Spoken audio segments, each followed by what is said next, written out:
Leading the league with JP Morosi, we're inching closer to the World Baseball Classic. Good stuff. JP, did you get hit in Michigan with the same snow we got here in the Northeast? How bad was it, first of all? Oh, it was glorious. We had 2 snow days for the kids, a little bit of shoveling for us, a little bit of sledding for us as well. Meanwhile, my wife Alexis and my oldest daughter, they were down in Florida at a field hockey tournament. So I was at home with our 2 youngest. We rode it out together, and it was a wonderful memory for us all. And putting the finishing touches on this long-awaited Great Britain. No, not yet, Matt. Why not? Because he went to the Michigan-Nebraska basketball game. Oh, right. Number 3 against number 5. Knocked him off, huh? No longer unbeaten.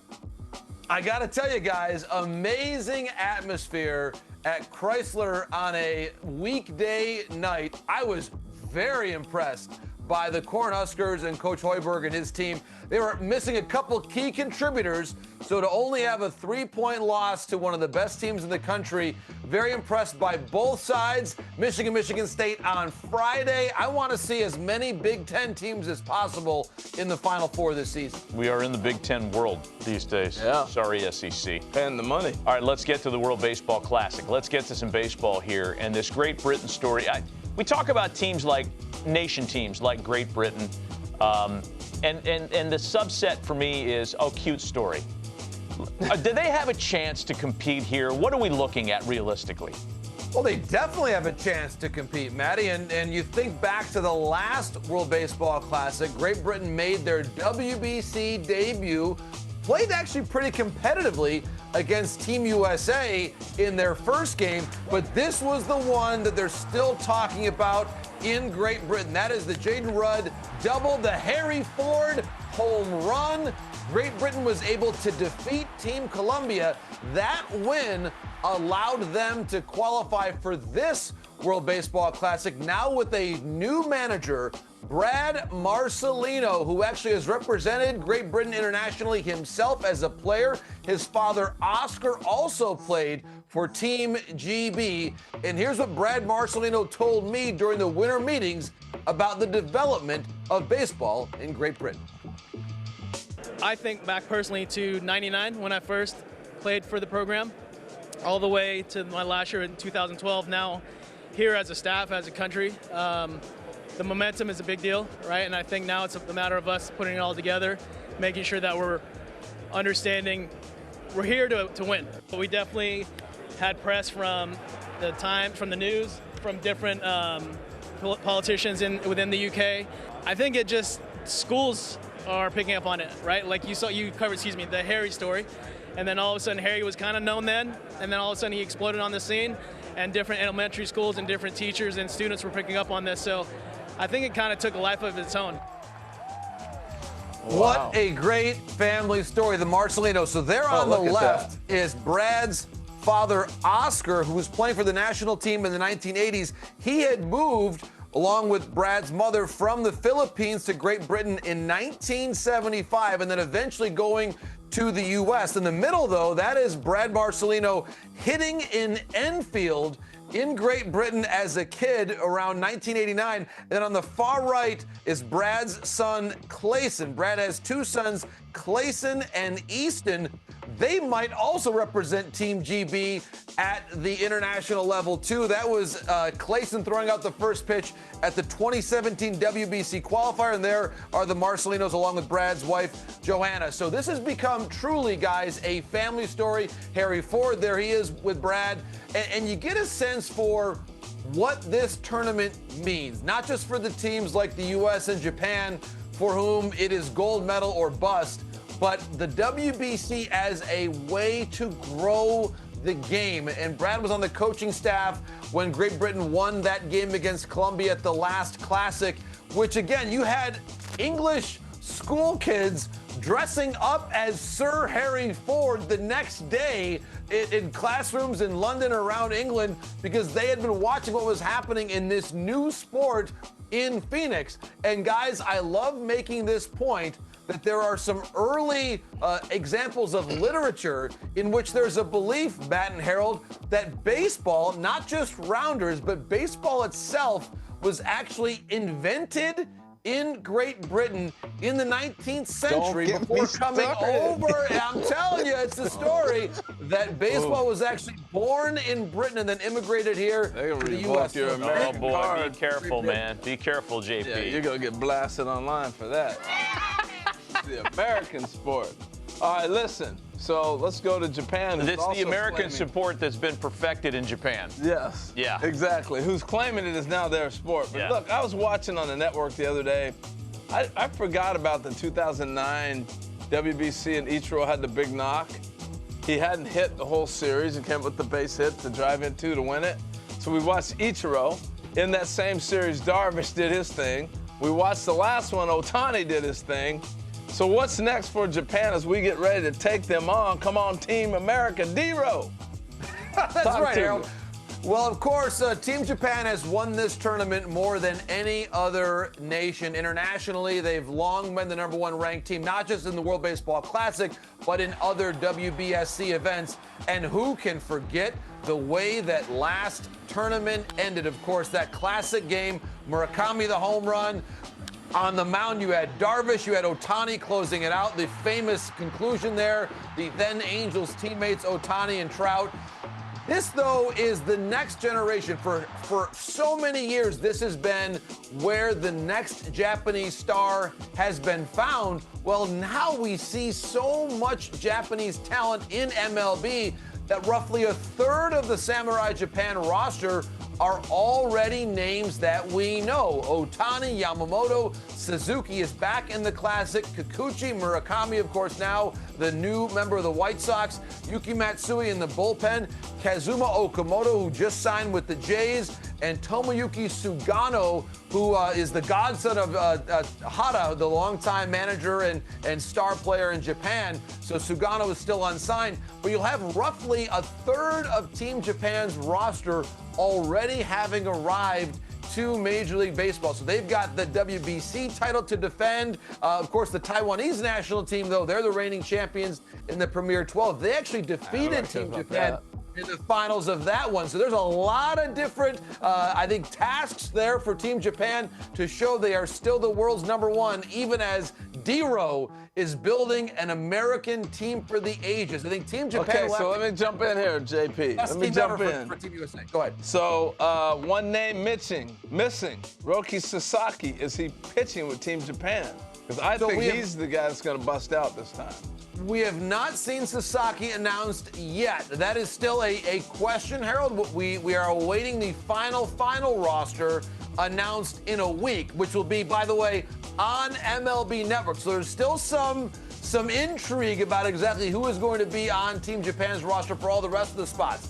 But with respect to Sasaki, I think the big question there is, will he be building up in spring training with the Dodgers to be a starting pitcher, or will his role be more in the bullpen, which of course we saw started this year.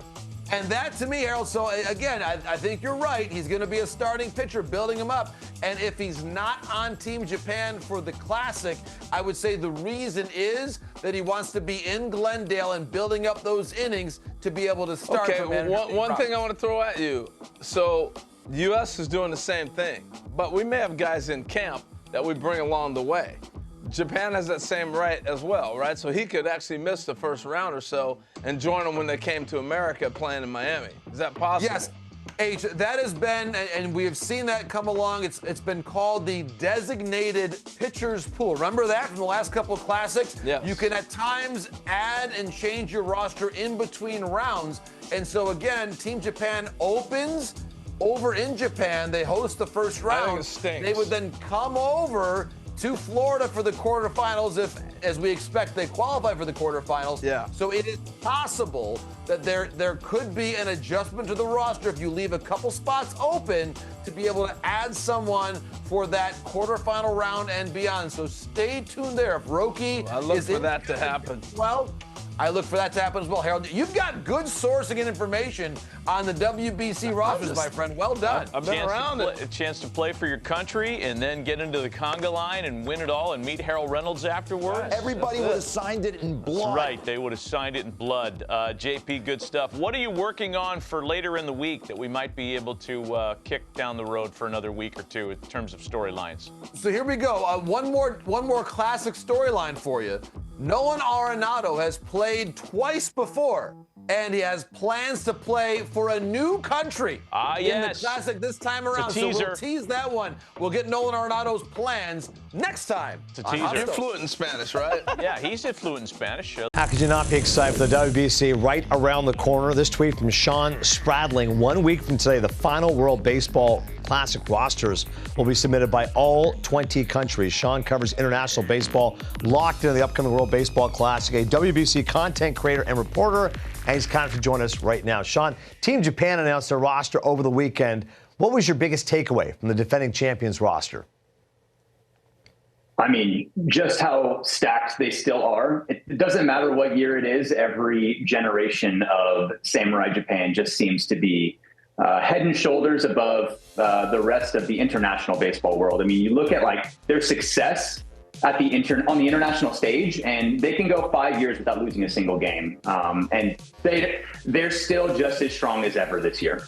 Shoulders above. Sean, we know all of Team Japan's starting pitchers because they all pitch in the MLB, but their bullpen does not have many household names. Is there anyone we should look out for? A single game, and I think they're still just they're not household for MLB fans because a lot of their top relief pitchers, a lot of their bullpen is still in NPB and will likely be in NPB for their career. But that doesn't mean they're any less elite than the rest of the pitching rotation.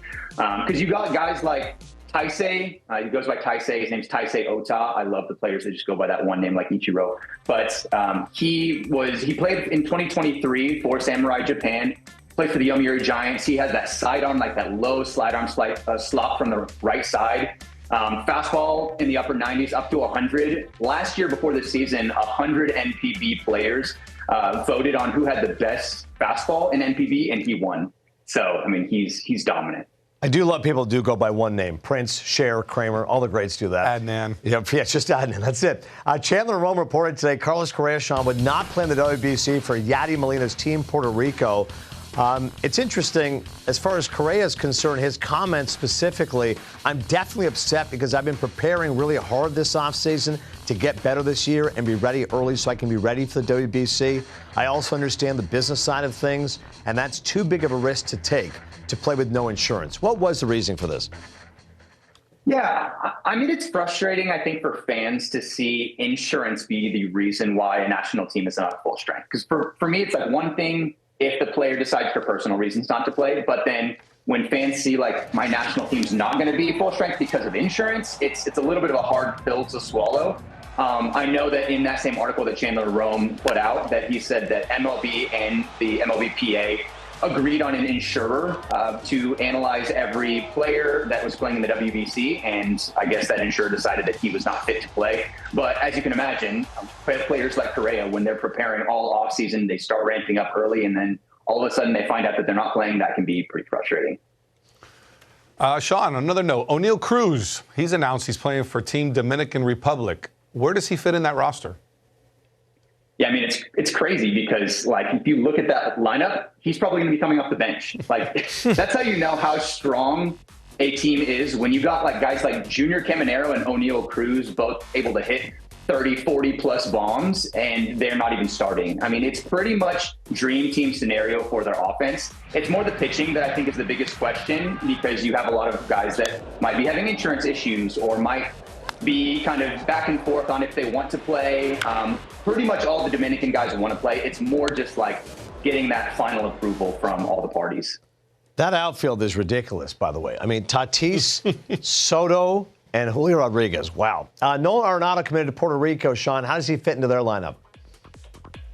Yeah, well, I mean, if you asked me yesterday, I would have said, or even this morning, I would have said he's probably going to be their first baseman. But now with Correa reportedly out, then he'll probably slot in as their third baseman. Because historically, it was Correa at third, you had Lindor at short, Javi at second, at least in 2017. And so I'm guessing that Arenado is probably going to be that third baseman now, which is, I mean, it's awesome to see him play in the tournament. I think fans are back and forth on if they like when players play for multiple countries. But, I mean, having him in the tournament only helps baseball. So I'm excited to see him play for Puerto Rico.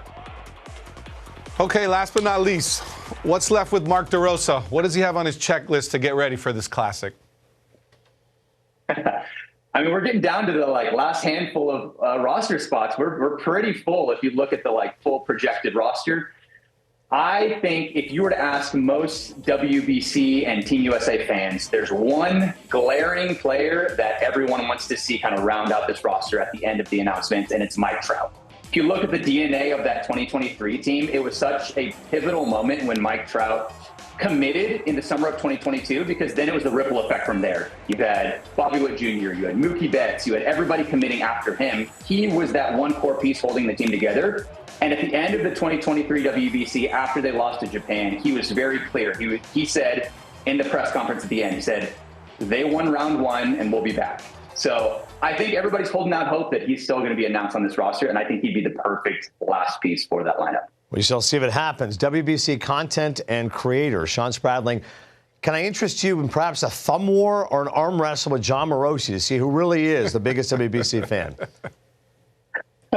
He's got about 15 years of WBC history on me, but some more sounds good. Yeah. We're going to get it done. Spradling Morosi, that'll be the undercard to the WBC. Thanks so much, Sean. Appreciate you. Thanks, guys. This was awesome. 今回も動画をご視聴いただき誠にありがとうございました。今回の内容はいかがでしたでしょうか。もしよろしければチャンネル登録と高評価をしていただけると今後の動画制作の励みになります。それではまた次回の動画でお会いしましょう。